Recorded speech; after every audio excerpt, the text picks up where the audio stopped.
Welcome to the Grand Ulm Cathedral.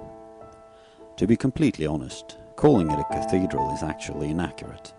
Technically, it's only a church, as it has never been the seat of a bishop. However, the structure as such is so grand that many people assume it's a cathedral and still call it that. For this reason, we will refer to it as a cathedral throughout this guide. In the 14th century, the old church of Ulm was located outside the walled city. The burghers of Ulm decided to erect a new church within the perimeters of the city and to finance the cost of the construction themselves. In 1377, the foundation stone for the new, massive project was laid. The original plan was to build a cathedral with 3 spires of the same height. However, the plans were changed when the original foreman, Heinrich Paller, passed on the work to his brother Michael. Later, one of the master masons of the time, Ulrich von Ensingen, had the vision of one single spire rising high into the sky and dominating the others. Thus, the concept was changed, and a massive single spire would be built instead. The construction of the cathedral continued until the work came to a standstill in 1492, when 2 stones from the vault crashed into the congregation during a mass. At that time, the towers had reached about half their height. After the incident, the foreman left overnight, and outside expertise from master builders were brought in. During the early 16th century, repairs, alterations, and adjustments were made, which saved the cathedral, but the passion for the project was gone. Due to the religious reformation and the fact that they were running out of money, the council decided to stop the work on the building in 1543. For 300 years, only smaller repair works were carried out, until the cathedral was classified as a ruin in 1838. By then, the people had once again found the will to finish the church. Funds were raised, taxes were imposed, and the sovereigns were called upon. Finally, in 1890, the final stone was laid. The cathedral has a total of 13 bells, ranging in weight from 40 kilos up to almost 5,000 kilos. The heaviest bell, the Gloriosa, was cast in Stuttgart in 1956 and weighs 4,912 kilos. Until 1953, the bells were rung by hand. Since then, it has been done mechanically. Every year, at 7:15 p.m. on the 17th of December, the Gloriosa is rung for 15 minutes as a reminder of the bombardment of Ulm in 1944. Now, what bombardment am I talking about?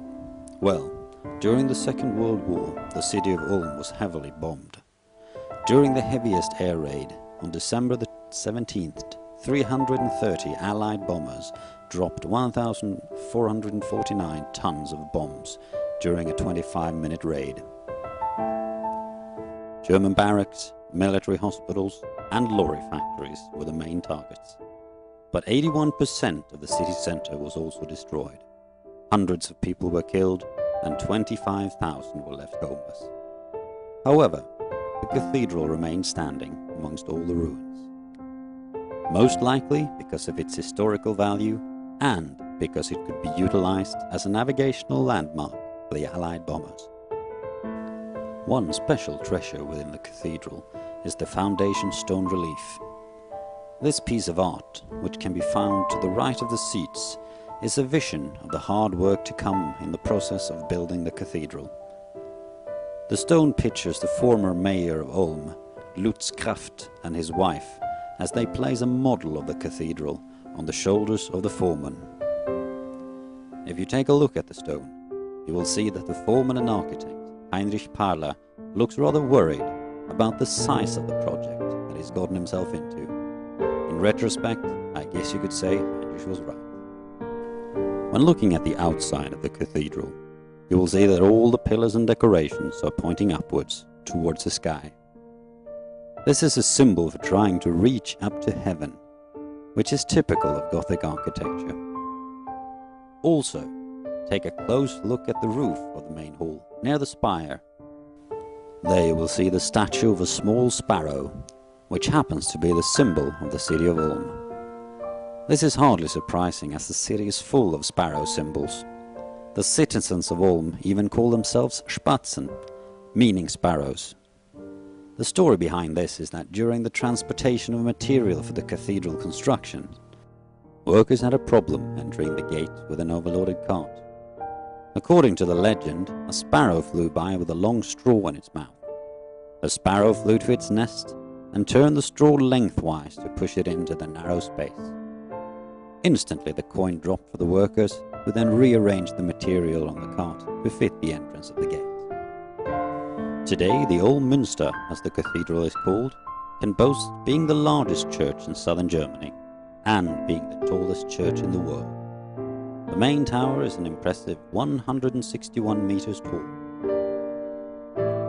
If you are neither claustrophobic nor afraid of heights and in the mood for some exercise, you can always walk up the 768 steep stairs that lead up to the viewing platform in the spire.